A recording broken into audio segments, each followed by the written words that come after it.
Bagaimana jika orang-orang paling bahagia di dunia memikul beban terberat di dunia? Di Filipina, kontes kecantikan, malam karaoke, dan senyum hangat menyembunyikan kebenaran yang lebih dalam tentang pengorbanan, kelangsungan hidup, dan ketahanan yang menakjubkan. Bergabunglah dengan jelajahi dunia saat kita mengungkap kontradiksi mencolok yang membentuk bangsa yang luar biasa ini, di mana kegembiraan dan kesulitan berjalan beriringan. 1. Pabrik Ratu Kecantikan. Pemenang kontes menjadi ikon nasional dan duta global budaya Filipina. Di Filipina, Ratu Kecantikan tidak hanya dikagumi karena penampilan fisik mereka. Mereka mewakili kebanggaan nasional, ketahanan, dan pencapaian di panggung global. Ketika seorang wanita Filipina memenangkan kontes internasional, seluruh negara merayakannya seolah-olah itu adalah kemenangan olahraga besar. Dia disambut pulang dengan parade, liputan media, dan kekaguman yang melampaui kelas, usia, dan wilayah. Banyak dari wanita ini berasal dari latar belakang sederhana, dan kisah kerja keras dan transformasi mereka menjadi inspirasi bagi jutaan wanita muda Filipina. Mereka sering menggunakan ketenaran baru mereka untuk mengadvokasi tujuan sosial seperti pendidikan, hak-hak perempuan, dan perlindungan lingkungan. Sebagai duta merek, pembawa acara TV, atau motivator, mereka membentuk opini publik dan mengangkat nilai-nilai Filipina seperti keanggunan di bawah tekanan, kefasihan, dan keterlibatan masyarakat. Di luar kecantikan, ratu-ratu ini dinilai berdasarkan kecerdasan, dan kemampuan mereka untuk berbicara tentang masalah kompleks dengan jelas dan meyakinkan. Pengaruh mereka bertahan jauh melampaui panggung kompetisi. Sekolah, barangai, dan bahkan seluruh wilayah bangga menghasilkan kandidat, seringkali menawarkan sumber daya untuk membantu mereka berhasil.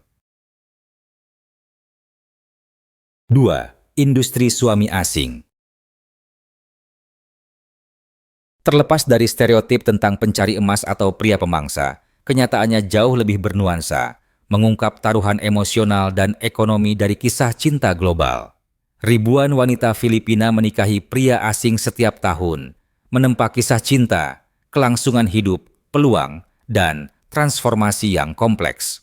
Pernikahan ini menghubungkan kehidupan lintas benua, dari kota-kota Amerika dan Eropa, yang ramai hingga desa-desa pedesaan di Filipina. Bagi banyak wanita, pilihan untuk menikahi orang asing didorong oleh keinginan akan cinta dan harapan untuk kehidupan yang lebih baik. Mereka mencari pasangan yang tidak hanya menghormati mereka, tetapi juga menawarkan stabilitas dan impian bersama. Hubungan ini jauh dari transaksional.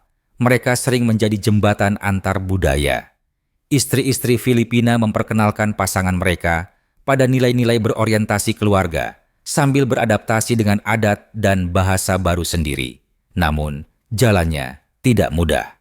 Pasangan menghadapi tantangan seperti birokrasi visa, perbedaan budaya, dan terkadang kritik dari kedua masyarakat. Kesenjangan usia dan perbedaan ekonomi dapat menimbulkan keraguan atau menyebabkan ketegangan. Namun, bagi banyak orang, hasilnya adalah kehidupan yang dibangun atas dasar pengertian dan ketekunan. Di luar pribadi, serikat pekerja ini mengangkat masyarakat melalui pengiriman uang, kesempatan pendidikan, dan bisnis kecil yang didanai oleh mitra di luar negeri. Beberapa pernikahan gagal, tetapi banyak yang berhasil menentang sinisme. 3. Kerajaan pekerja luar negeri.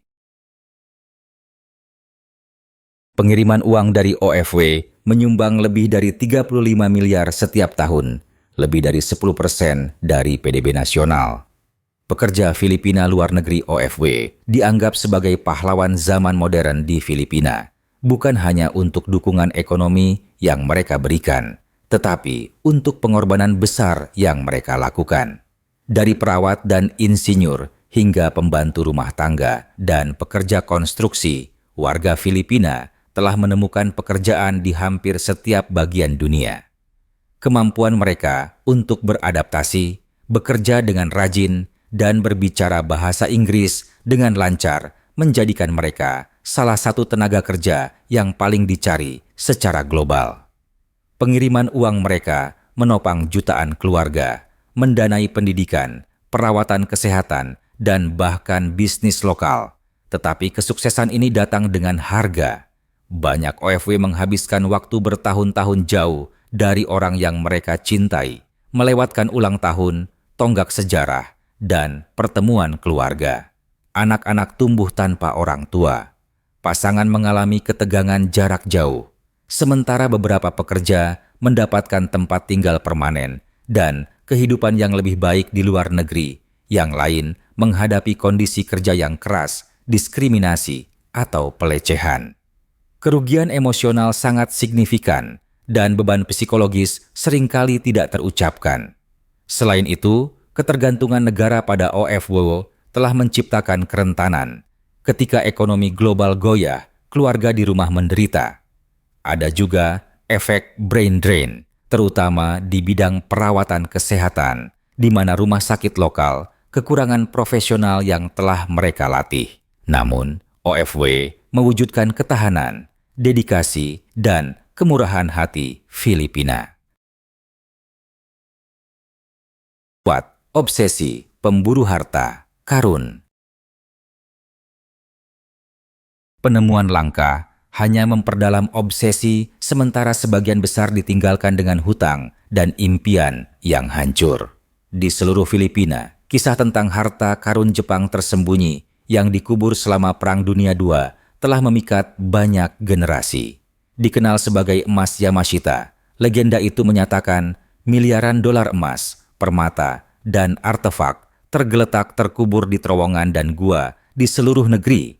Bagi banyak orang Filipina, legenda ini mewakili harapan, jalan keluar dari kemiskinan, atau cara untuk mengamankan masa depan keluarga mereka. Seluruh komunitas telah mengumpulkan sumber daya untuk mendanai penggalian, mempekerjakan insinyur, menggunakan radar penembus tanah, dan bahkan membangun terowongan bawah tanah yang rumit. Beberapa pemburu harta karun menginvestasikan tabungan hidup mereka, menjual properti, atau terlilit hutang besar. Semakin dalam mereka menggali secara harfiah dan emosional, semakin yakin mereka bahwa kekayaan hanya berjarak beberapa inci. Tetapi sangat sedikit yang pernah menemukan apapun, dan kebanyakan ditinggalkan dengan tidak lebih dari tanah yang runtuh, peralatan yang rusak, dan kehancuran finansial. Namun, penemuan sesekali bongkahan emas atau relik sejarah mengipasi api kepercayaan. Obsesi menjadi semacam kecanduan, diturunkan seperti cerita rakyat. Regulasi pemerintah lemah, dan dalam beberapa kasus, pejabat lokal diam-diam mendukung atau bahkan berinvestasi dalam operasi. Tragisnya, nyawa hancur dalam pengejaran harta karun yang mungkin tidak pernah ada. Ima, dinasti pembantu rumah tangga. Pengorbanan mereka memberdayakan ekonomi di seluruh dunia, tetapi datang dengan biaya pribadi yang dalam. Jutaan wanita Filipina telah meninggalkan rumah mereka untuk bekerja di luar negeri sebagai pembantu rumah tangga, merawat anak-anak orang lain, sementara anak-anak mereka sendiri tumbuh tanpa mereka. Wanita-wanita ini sering berfungsi sebagai pengasuh lansia, dan pengurus rumah tangga di negara-negara seperti Arab Saudi, Hong Kong, Italia, dan Kanada. Dedikasi mereka memungkinkan majikan mereka untuk mengejar karir, bepergian, dan menjalani gaya hidup yang sibuk. Pekerja rumah tangga Filipina dipuji secara global atas kesabaran, keterampilan, dan komitmen mereka. Namun, biaya emosionalnya sangat besar. Ibu melewatkan langkah pertama, wisuda, ulang tahun, dan terkadang tidak pernah bersatu kembali dengan anak-anak mereka. Banyak keluarga terpisah lintas batas, bergantung sepenuhnya pada komunikasi digital untuk tetap terhubung. Dalam beberapa kasus, kondisi kerja adil.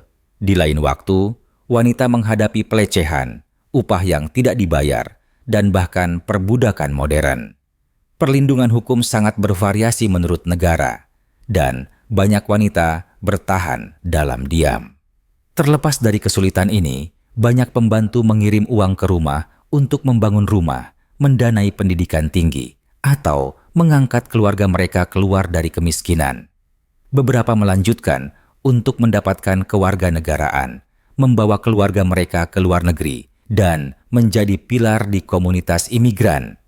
Tetapi, di balik setiap kesuksesan, ada jejak rasa sakit, perpisahan, dan pengorbanan. 6. Warisan pasukan maut Duterte.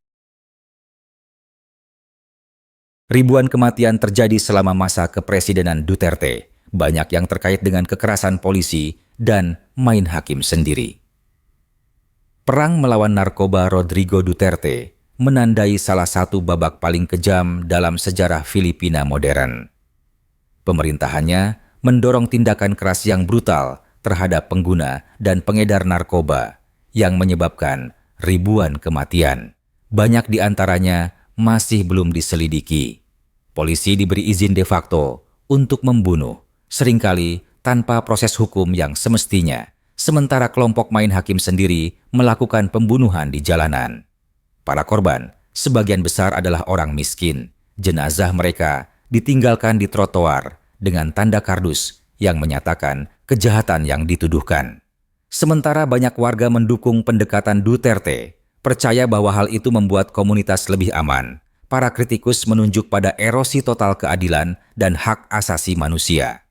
Individu yang lebih kaya dan terhubung secara politik jarang tersentuh, mengungkapkan standar ganda dalam penegakan hukum.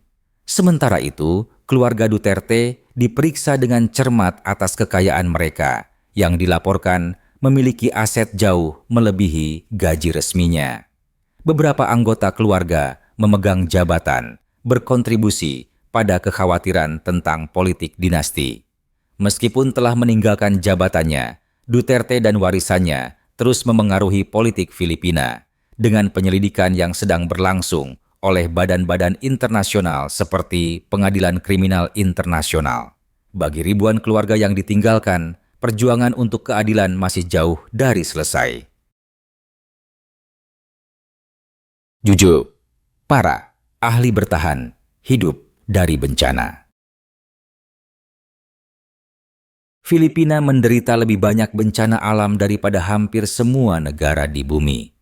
Setiap tahun, Filipina dihantam topan, diguncang gempa bumi, diancam oleh gunung berapi, dan dilanda banjir akibat hujan lebat. Namun, warga Filipina bangkit kembali berulang kali, menunjukkan ketahanan dan kemampuan beradaptasi yang luar biasa. Keluarga membangun kembali rumah dari sisa-sisa barang bekas. Masyarakat mengorganisir penggalangan bantuan, dan tetangga berbagi makanan dan air. Sekolah berfungsi ganda sebagai tempat penampungan. Nelayan membangun kembali perahu dari kayu dan suku cadang bekas. Ketahanan bukan hanya respons, itu adalah ciri budaya yang diturunkan lintas generasi. Warga Filipina bercanda, bahkan di tempat penampungan, memasak bersama di atas kayu bakar, dan berdoa bersama di reruntuhan gereja. Seiring waktu, mereka telah mengembangkan strategi kesiapsiagaan akar rumput, sistem peringatan masyarakat, latihan bencana lokal, dan penyimpanan perbekalan darurat. Respons pemerintah seringkali lambat, dan bantuan internasional sangat penting, tetapi masyarakat tidak menunggu untuk bertindak. Bahkan anak-anak tahu cara mengungsi. Perubahan iklim telah membuat badai lebih kuat, permukaan laut lebih tinggi, dan bencana lebih sering terjadi. Namun, di tengah ini, warga Filipina tetap mempertahankan optimisme dan humor. Mereka membangun kembali sekolah, pasar, dan mata pencaharian lebih cepat dari yang diperkirakan siapapun. Ini bukan hanya tentang bertahan hidup, ini tentang menemukan kegembiraan dan tujuan meskipun ada kerugian. 8. Obsesi, budaya karaoke. Karaoke bukan hanya sekadar hiburan, ini adalah terapi, identitas, dan perekat sosial di Filipina. Bagi orang Filipina, bernyanyi sama pentingnya dengan makan. Karaoke terjalin dalam kehidupan sehari-hari, terdengar di rumah-rumah, sudut-sudut jalan, pesta ulang tahun, dan bahkan acara pemakaman. Anak-anak belajar bernyanyi sebelum mereka bisa menulis, dan orang tua mewariskan lagu-lagu cinta favorit seperti pusaka keluarga. Mesin karaoke adalah barang rumah tangga yang berharga, dan setiap pertemuan tidak lengkap tanpa sesi bernyanyi. Lebih dari sekadar musik, karaoke berfungsi sebagai pelepasan emosional. Orang bernyanyi untuk mengatasi patah hati, kebahagiaan, stres, dan nostalgia. Bernyanyi memberikan kepercayaan diri, koneksi, dan katarsis, terutama dalam masyarakat di mana layanan kesehatan mental terbatas. Di daerah pedesaan, karaoke mengikat lingkungan. Di kota-kota, ia melintasi batas kelas. Pembantu bernyanyi dengan majikan, orang asing menjadi teman, dan seluruh kota bersaing dalam kontes barangay. Beberapa bintang musik Filipina ditemukan di tempat karaoke sederhana. Politisi bahkan menggunakan karaoke untuk terhubung dengan pemilih, terkadang mendapatkan popularitas hanya melalui suara mereka. Bisnis seputar karaoke, dari mesin hingga bar, berkembang pesat secara lokal dan global. Komunitas Filipina di luar negeri membawa karaoke bersama mereka, mengubah lingkungan asing menjadi panggung bersama. Ini bukan hanya hobi, ini adalah pilar identitas Filipina. 9. Realitas surga pulau. Pariwisata sedang booming, tetapi penduduk lokal tidak mampu lagi membeli tanah tempat leluhur mereka tinggal. Pulau-pulau Filipina yang menakjubkan menarik jutaan wisatawan, tetapi bagi banyak penduduk lokal, surga semakin sulit dijangkau. Pantai-pantai alami di tempat-tempat seperti Boracay, Palawan, dan Siargao telah diubah menjadi pusat wisata yang dipenuhi dengan resor mewah, bisnis milik asing, dan komunitas tertutup. Seiring dengan meningkatnya permintaan, harga juga naik. Hampir tidak mungkin bagi keluarga lokal untuk membeli tanah di daerah tempat leluhur mereka mencari ikan dan bertani selama beberapa generasi. Pariwisata telah menciptakan lapangan kerja dan membawa infrastruktur, tetapi juga telah menggusur masyarakat dan membebani layanan lokal seperti air dan pengelolaan sampah. Gaya hidup tradisional memudar ketika penduduk beralih dari perikanan dan pertanian ke peran layanan yang menawarkan upah rendah dan sedikit keamanan kerja. Pekerjaan musiman membuat banyak orang berjuang selama bulan-bulan sepi. Degradasi lingkungan juga semakin cepat, terumbu karang menderita, hutan ditebang, dan air menjadi langka. Sementara beberapa pulau mencoba model pariwisata berkelanjutan yang melindungi ekosistem dan menghormati budaya lokal, masalahnya tersebar luas. Orang Filipina telah menjadi orang asing di tanah mereka sendiri, menyaksikan hak kesulungan mereka dijual kepada penawar tertinggi. 10. Paradoks, semangat bayanihan. Orang Filipina dikenal karena kemurahan hati dan gotong royong, namun mengalami ketidaksetaraan yang mendalam dan disfungsi politik. Bayanihan, nilai budaya dukungan komunal, adalah kekuatan sekaligus paradoks dari bangsa Filipina. Hal ini diekspresikan ketika tetangga bersama-sama memikul rumah kayu, atau ketika masyarakat mengumpulkan uang untuk kerabat yang sakit atau rumah yang rusak akibat badai. Semangat ini membuat orang tetap bertahan di masa krisis, mulai dari topan hingga pandemi. Namun masyarakat yang menjunjung tinggi bayanihan juga mengalami lembaga-lembaga yang rusak, kepemimpinan yang korup, dan kurangnya pelayanan publik. Orang-orang menyumbang untuk membantu korban kebakaran, sementara pejabat setempat menggelapkan dana.